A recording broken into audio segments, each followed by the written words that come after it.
আনন্দের সাথে যাচ্ছিলেন বিয়ে বাড়িতে। উদ্দেশ্য ছিল বৌভাতের অনুষ্ঠানে অংশগ্রহণ। তবে প্রতিমধ্যেই সেই আনন্দ রূপ নিল বিষাদে। বরগুনায় আমতলীতে বেইলি সেতু ভেঙে মাইক্রোবাস সহ দুটি গাড়ি খালে পড়ে যাওয়ার ঘটনায় 10 জন নিহত হয়েছেন। এদের মধ্যে 7 জন একই পরিবারের সদস্য। জানা গেছে, শুক্রবার ভাগ্নির বিয়ের অনুষ্ঠানে যোগদান শেষে শনিবার দুপুরে 17 জন যাত্রী নিয়ে ছেলের বাড়িতে আসার সময় এই দুর্ঘটনা ঘটে। প্রতিমধ্যে মাইক্রোটি হলদিয়া বাজার সংলগ্ন এলাকার সেতু পার হওয়ার সময় মাঝ বরাবর ভেঙে কচুরিপানায় ভরা খালে তলিয়ে যায়। জাংলা ভাঙছে, ওই ফাঁকা দিয়ে বের হয়েছি আমি।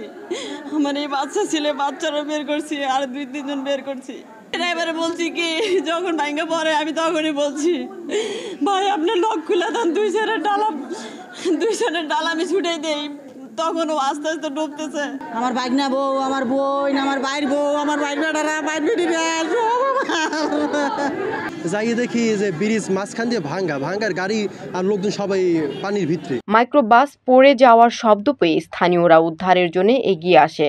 এ ঘটনায় নিহতদের সবাই নারী এবং শিশু। নিহতদের 10 জনের মধ্যে 7 জন শিবচর মাদারীপুরের বাসিন্দা। তারা একই পরিবারের সদস্য। বিপুল সংখ্যক মানুষের প্রাণহানির ঘটনায় এলাকা জুড়ে নেমে এসেছে শোকের ছায়া। আমতলী উপজেলার স্থানীয় সরকার অধিদপ্তরের উপজেলা প্রকৌশলী আব্দুল্লাহ আল মামুন জানান, সেতুটিকে 6 মাস আগে ঝুঁকিপূর্ণ ঘোষণা করেছিল স্থানীয় সরকার অধিদপ্তর। সেতুর 2 পাশে টানানো হয়েছিল সতর্কীকরণ নোটিশও।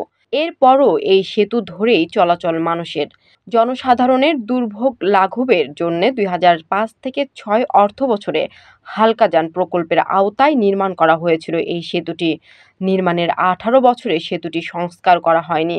তবে 6 মাস আগে লোহার এই সেতুটিকে ঝুঁকিপূর্ণ ঘোষণা করা হলেও নির্দেশনা মানায় উদাসীনতা ছিল স্থানীয়দের। 9 জনের ডেড বডি আমতলী উপজেলা স্বাস্থ্য কমপ্লেক্সে আমরা আমাদের বিভাগীয় অ্যাম্বুলেন্স যোগে আমরা বিভিন্ন সময়ে আমরা বহন করে আমরা আমতলী উপজেলা স্বাস্থ্য কমপ্লেক্সে করি।